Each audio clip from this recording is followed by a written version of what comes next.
পূর্বের 3টা এপিসোডে আমরা এই ক্যারেক্টারকে তৈরি করেছি। আমরা ক্যারেক্টারকে হাঁটাচলা করানোর জন্য রিগিং করতে হয়। তো ক্যারেক্টারের মধ্যে এই যে এখানে যে এক্সট্রা ম্যাচ গুলা রয়েছে এগুলা থাকলে রিগিং করার ক্ষেত্রে ঝামেলা হয়, তাই আমরা আজকে আমাদের ক্যারেক্টারের যে এক্সট্রা ম্যাচ গুলা রয়েছে এগুলো আমরা কেটে ফেলবো। তো আমরা এখন শেডিং মোডে যাইতেছি। তো এগুলা কাটার জন্য আমরা বুল টুল ব্যবহার করব।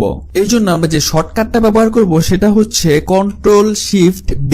তাহলে আমাদের এই উইন্ডোটা আসবে। বুল টুলের আপনাদের যাদের এই উইন্ডোটা আসবে না তাদের জন্য আপনারা এডিটে চলে যাবেন, এখান থেকে প্রেফারেন্সে চলে যাবেন, এখান থেকে অ্যাড অনে চলে যাবেন, যাওয়ার পর এখানে সার্চ অপশনে গিয়ে লিখবেন VOOL, তাহলে এই বুল টুলটা পেয়ে যাবেন। এখানে যে টিক মার্কটা আছে এখানে টিক করে দিবেন, এরপর এখানে 3 ডটে আসবেন, 3 ডটে ক্লিক করলে এখানে সেভ প্রেফারেন্স করে দিবেন, আপনাদের এটা এখানে সেভ হয়ে যাবে। আমরা আবার ক্রস করে এখানে কেটে দিব। তো আমাদের এখানে এডিটে প্রেফারেন্সে এখানে এটা আছে, এর কারণ হচ্ছে আমরা এপিসোড 25-এ বুলিয়ান মডিফায়ার নিয়ে আলোচনা করেছি। আপনারা জানেন এখান থেকে অ্যাড মডিফায়ারে গেলে যে বুলিয়ান মডিফায়ার আমরা এপিসোড 25-এ আলোচনা করেছি এগুলা নিয়ে। তো এখানেও একই জিনিসটা আছে, মানে Ctrl+Shift+B প্রেস করলে যে উইন্ডোটা আসতেছে এখানেও সেই ডিফারেন্স, ইউনিয়ন, ইন্টারসেক্ট, স্লাইস। তো আমরা এখান থেকে শর্টকাট থেকে ব্যবহার করব, কারণ মডিফায়ার থেকে বারবার সিলেক্ট করে করে ইউজ করতে গেলে অনেক সময়ের প্রয়োজন হয়। তাও আমরা বুলিয়ান মডিফায়ারটা আপনাদের সাথে পরিচয় করিয়ে দিয়েছিলাম এপিসোড 25-এ। তো চলুন প্রথমে আমরা দেখি আমাদের এই বুল টুল মডিফায়ারটা আসলে কিভাবে আমরা এটার উপরে ব্যবহার করে আমাদের এখানে যে এক্সট্রা ম্যাচ গুলো আছে, এই যে এখানে এক্সট্রা ম্যাচ গুলো আছে এগুলো কাটবো। এক্সট্রা ম্যাচ বলতে এই যে হাতটা যে আসছে এখানে বডির ভিতরে,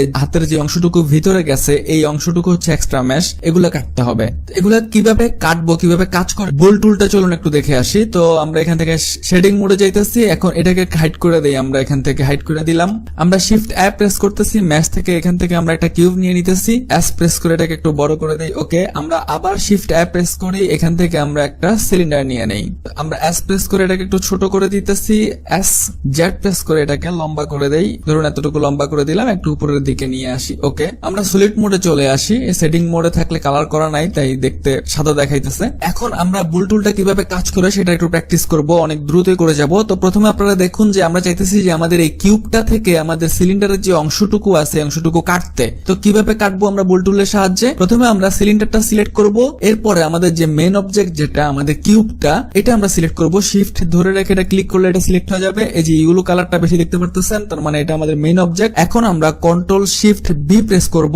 এখন আমরা যদি ডিফারেন্সে ক্লিক করি তাহলে আমাদের এই যে মাঝখানে হোলটা হয়ে গেল, মানে যেখানে সিলিন্ডার ছিল এখানে একটা হোল হয়ে গেছে। তো Ctrl+Z দিয়ে আমরা আবার এটাকে নিয়ে আসতেছি। তাহলে Ctrl+Shift+B, এখানে ডিফারেন্সটা কিভাবে কাজ করে আপনারা বুঝতে পারতেছেন। এরপরে রয়েছে ইউনিয়ন। তো ইউনিয়নটা কিভাবে কাজ করে? ইউনিয়ন মানে আমাদের এই দুটো যদি আমরা জোড়া দিয়ে দিতে চাই, এখন যদি আমরা এটা সিলেক্ট করে সরাই তাহলে কিন্তু এটা আলাদা, এটা আলাদা। Ctrl+Z করে আবার আগের জায়গায় নিয়ে আসতেছি। এখন এই দুইটাকে একসাথে জোড়া দেওয়ার জন্য প্রথমে এটা সিলেক্ট করব, মেইন অবজেক্ট যেটা রাখতে চাইতেছি সেটা শিফট ধরে সেটাকে সিলেক্ট করব। এখন আমরা Ctrl+Shift+B প্রেস করব, এখান থেকে আমরা ইউনিয়ন করে দিলে এই দুইটা এখন একটা অবজেক্ট হয়ে গেল। ধরুন এই যে এটাকে সিলেক্ট করতেছি, এখন মুভ করলে দেখবেন যে একটা অবজেক্ট হয়ে গেছে। তো বুল টুলের ইউনিয়ন এভাবে কাজ করে। আমরা Ctrl+Z করে আবার ব্যাক করতেছি, আবার Ctrl+Z করি। ওকে, আবার দুইটাকে আমরা আলাদা করে দিলাম। তো Ctrl+Shift+B প্রেস করলে এরপর রয়েছে ইন্টারসেক্ট। ইন্টারসেক্ট কিভাবে কাজ করে? আমরা প্রথমে সিলিন্ডারটা সিলেক্ট করতেছি, শিফট প্রেস করে ধরে রেখে এটা সিলেক্ট করতেছি। এখানে যে কোনো একটা সিলেক্ট আগে করলেই হইতো, কারণ এখানে শুধু এই যে মাঝখানের যে অংশটুকু যেটা আছে সেটাই থাকবে। আমরা যদি এখন Ctrl+Shift+B প্রেস করে এখান থেকে আমরা ইন্টারসেক্ট করে দেই তাহলে কিউবের ভিতরে যে অংশটুকু ছিল সিলিন্ডারের শুধু সেটাই আছে। তাহলে Ctrl+Shift+B প্রেস করলে এখানে ইন্টারসেক্ট কিভাবে কাজ করে আপনারা বুঝতে পারছেন। স্লাইস হচ্ছে আমরা আবার Ctrl+Z করতেছি। তো এটা আমাদের মেইন অবজেক্ট আছে। আমরা আবার আগের মতো আবার সিলেক্ট করি। প্রথমে আমরা সিলিন্ডার সিলেক্ট করলাম, শিফট ধরে রেখে এটা সিলেক্ট করলাম, Ctrl+Shift+B প্রেস করলাম, এখান থেকে আমরা স্লাইস করতেছি। তাহলে আমাদের সিলিন্ডারের যে অংশটুকু কিউবের মধ্যে ছিল শুধু সেই অংশটুকু কেটে কিউবের মধ্যে রয়ে গেছে। আমরা যদি সরাই এই যে কিউবের সমান যে অংশটুকু ছিল আমাদের সিলিন্ডারের সেটা এখানে কেটে রয়ে গেছে। তো আমাদের এখানে ডিফারেন্স, ইউনিয়ন, ইন্টারসেক্ট আর স্লাইস কিভাবে কোনটা কিভাবে কাজ করে সেটা আপনারা দেখে নিলেন। এখানে নিচে আবার দেখতে পাচ্ছেন ব্রাশ বুলিয়ানের মধ্যে আবার 4টা সেই একই জিনিস ডিফারেন্স, ইউনিয়ন, ইন্টারসেক্ট, স্লাইস রয়েছে। এই নিচের গুলা দ্বারা আমরা এডিট করতে পারি। কিভাবে? আমরা একটা দেখি, শুধু বেশি দেখবো না। Ctrl+Z করতেছি। তো প্রথমে আমরা সিলিন্ডার সিলেক্ট করি, শিফট ধরে আমাদের এটা মেইন অবজেক্ট রাখতেছি, Ctrl+Shift+B প্রেস করতেছি। এখানে আমরা যদি এখন ডিফারেন্স ব্যবহার করি তাহলে দেখবেন যে আমাদের ওই আগের মতো ডিফারেন্সটা এখানে কাজ করতেছে। শুধু এখানে এডিট করার জন্য আমাদের এখানে অপশন আছে। এডিটটা আমরা কিভাবে করব? ধরুন আমরা এই হোলের মতো যদি এই পাশে আরেকটা হোল করতে চাই তাহলে এটাকে আমরা Shift+D করব, আমাদের আরেকটা হোল হয়ে গেল।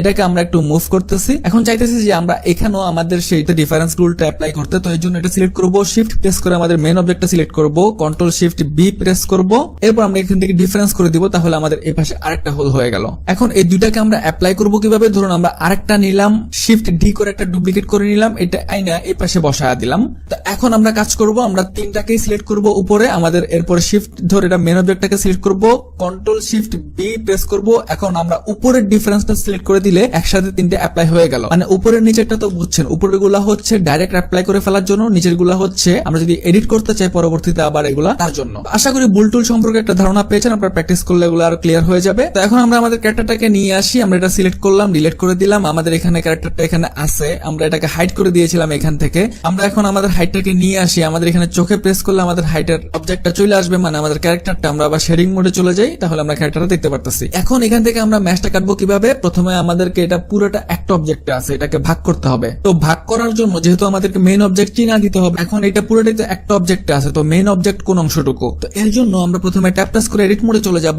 প্রেস করে পুরোটা সিলেক্ট করব, পি প্রেস করব। এখানে বাই লুজ পার্ট করলে পুরো ক্যারেক্টারটা আলাদা আলাদা পার্টে ভাগ হয়ে যাবে। বাই লুজ পার্টে আমরা ক্লিক করতেছি, এখানে দেখতে পাচ্ছি যে পুরো ক্যারেক্টারটা আলাদা আলাদা পার্টে ভাগ হয়ে গেছে। আমরা আবার ট্যাপ প্রেস করে অবজেক্ট মোডে চলে আসতেছি। এখন আমরা দেখতে পাচ্ছি যে আমাদের ড্রেস, এই যে হাতের, এগুলা সবগুলো আলাদা আলাদা। তো আমরা এখানে ড্রেসটা সিলেক্ট করব, শিফট ধরে আমাদের এই হাতা দুইটা সিলেক্ট করব, এই তিনটাকে আমরা হাইড করে দিব। আমরা কিবোর্ড থেকে স্পেস করলে এটা হাইড হয়ে যাবে। তো আমাদের বাকি অংশটুকু আছে, তো এখানে আমরা কাটবো হচ্ছে আমাদের ম্যাশ কাটবো হচ্ছে আমাদের এই হাতের এই অংশটুকু, এই যে পায়ের অংশ, যে ভিতরের অংশটুকু ঢুকছে এই ম্যাশ, এগুলো আমরা কাটবো। এখান থেকে ধরে এই নিচের অংশটুকু পুরোটা সিলেক্ট করলাম। আমাদের এটা মেন অবজেক্ট অলরেডি হয়ে আছে, যে আপনারা ইয়েলো কালারটা দেখতে পারতেছেন। যদি অন্য কোনো একটা মেন অবজেক্ট থাকতো, শিফট ধরে এটা সিলেক্ট করলে যে এটা এখন মেন অবজেক্ট হয়ে গেছে। আমরা এটাকে মেন অবজেক্ট করতে চাইতেছি, তো শিফট ধরে আমরা এটা সিলেক্ট করব, তাহলে এটা এখন মেন অবজেক্ট আছে। এখন এখানে আমরা বুল টুলটা অ্যাপ্লাই করলে আমাদের এখানে এক্সট্রা যে ম্যাশ গুলা ছিল সেগুলো কেটে যাবে। আমরা এখান থেকে ওয়্যারফ্রেম মোডে গিয়ে আপনাদেরকে দেখাই। আমাদের এই যে বডির ভিতরে যে এক্সট্রা ম্যাশ গুলো আছে এগুলো কাটার জন্য এখন আমরা কন্ট্রোল শিফট বি প্রেস করব, দেন এখান থেকে আমরা এটাকে ইউনিয়ন করে দিব।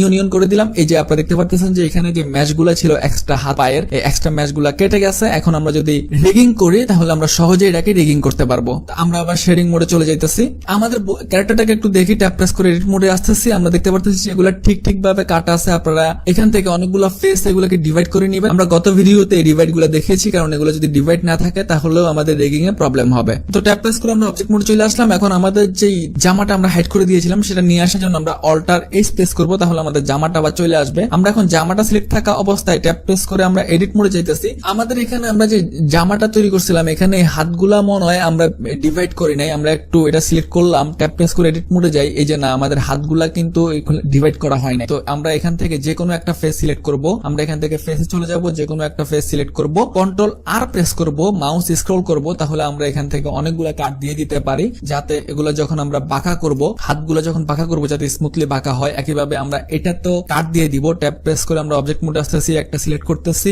আবার ট্যাপ প্রেস করে এডিট মোডে চলে যেতেছি, যে কোনো একটা ফেস সিলেক্ট করব, এখান থেকে আমরা ফেসে যাই, এখান থেকে যে কোনো একটা ফেস সিলেক্ট করব, কন্ট্রোল আর প্রেস করব, আমাদের একটা কাট চলে আসলে আমরা মাউস স্ক্রল করলেই আমাদের অনেকগুলা কাট পড়বে। এখানে একটা ক্লিক করব, রাইট ক্লিক করে এটা এখানে বসা দিব, ট্যাপ প্রেস করে আমরা আবার অবজেক্ট মোডে চলে আসতেছি। তো অনেকগুলা ভাগে ডিভাইড থাকলে এখন আমাদের রিগটা সহজ হবে। আর হেডের এখানে যে ব্যাপারগুলো আছে এগুলো আমরা এই যে এখানে যে হোয়াইট পেইন্ট আছে, এই হোয়াইট পেইন্ট থেকে আমরা এগুলাকে ঠিক করতে পারবো। তো সেটা আমরা পরবর্তী টিউটোরিয়ালগুলোতে দেখাবো। আমাদের এই ড্রেসটাকে এখন একটা অবজেক্টের কইরা নেই, আমাদের হাতাগুলো আলাদা হয়ে গেছে। আমরা তো প্রথমে এটা সিলেক্ট করব, শিফট প্রেস করে এটা সিলেক্ট করব, এরপর শিফট প্রেস করে মেন অবজেক্টটা সিলেক্ট করব, এটা সবার শেষে কন্ট্রোল জ্যাক করে দিব, তাহলে আমাদের জামাটা একটা হয়ে গেল। তো রিগিং এর আগে এটা ছিল আমাদের কাজ। পরবর্তী টিউটোরিয়াল থেকে আমরা রিগিং এ চলে যাব। Thanks for watching.